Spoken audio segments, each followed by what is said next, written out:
Hi there, I'm Martha Van Dam.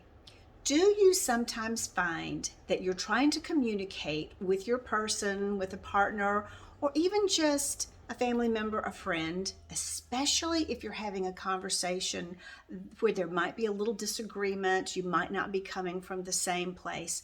And do you find that sometimes those conversations get into like an argument or a disagreement or something really uncomfortable, and you don't even know how you got there?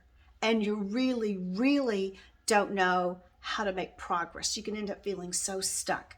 And do you end up in any of your conversations with you or the person, especially someone that you're close to, do you find that somebody is saying, you just don't get me, or this is just impossible? Those kinds of feelings. If you ever have those problems in your communication, then I have a one-word thing for you to try. And I'd like you to just really get this one word solidly in your head, and I'd like you to try practicing it regularly, whether you're talking with the person at the checkout in the grocery store or your significant other partner and anybody in between.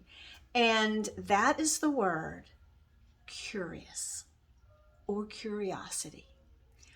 What ends up happening is in a lot of our conversations, we get so amped up, so determined that you've got to hear my point, and I've got to make it really clear, and I'm going to use all the different ways that I know to make it really clear. But what we don't realize we may be doing is we may be shutting the other person down. And if we shut the other person down by trying to clearly just give our point, kind of the idea of you must understand my point, they end up feeling shut down, and then they will, if they're feeling like they're being shut down, they'll end up pushing harder to get their point made. And so then you have two people just intent on making points. And if you have two people intent on making points, no progress happens. So you can actually flip that switch. You have more power than you realize in these conversations, but what it does take is it's not power to, I will make the other person hear me.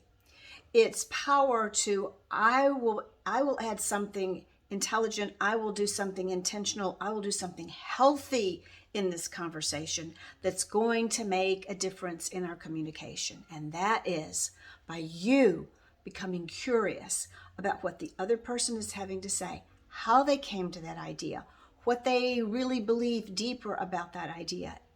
And I'm not suggesting for even a nanosecond that you shouldn't be able to explain your side of something, but I am with great confidence telling you that the person you need to speak with will more than likely be so much more willing to hear and listen to your point if you have allowed them to have a moment of really expressing themselves in a way where you are genuinely trying to understand their point.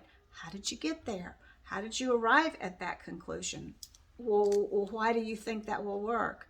Those kinds of genuinely asking. So the short of this message is that I want you to take the word curious or curiosity. I want you to stick it down deep in your head. And I want you to practice when your kids come in from school today, or you go pick them up, or you meet with your partner today, or again, the person at the grocery store or at the gas station or wherever you may be. Intentionally play with, how can I be curious? Find ways to ask questions.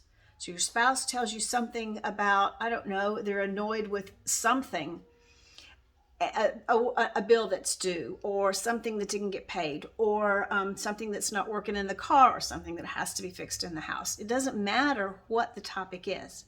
Whatever the topic is, you find ways to be very curious about, help me understand better. What is your opinion on that? How did you come to that conclusion? Tell me more and just help me understand better, and see what that brings you.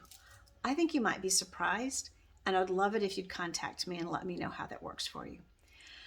I hope you have a wonderful and curious day. Thanks, and bye-bye.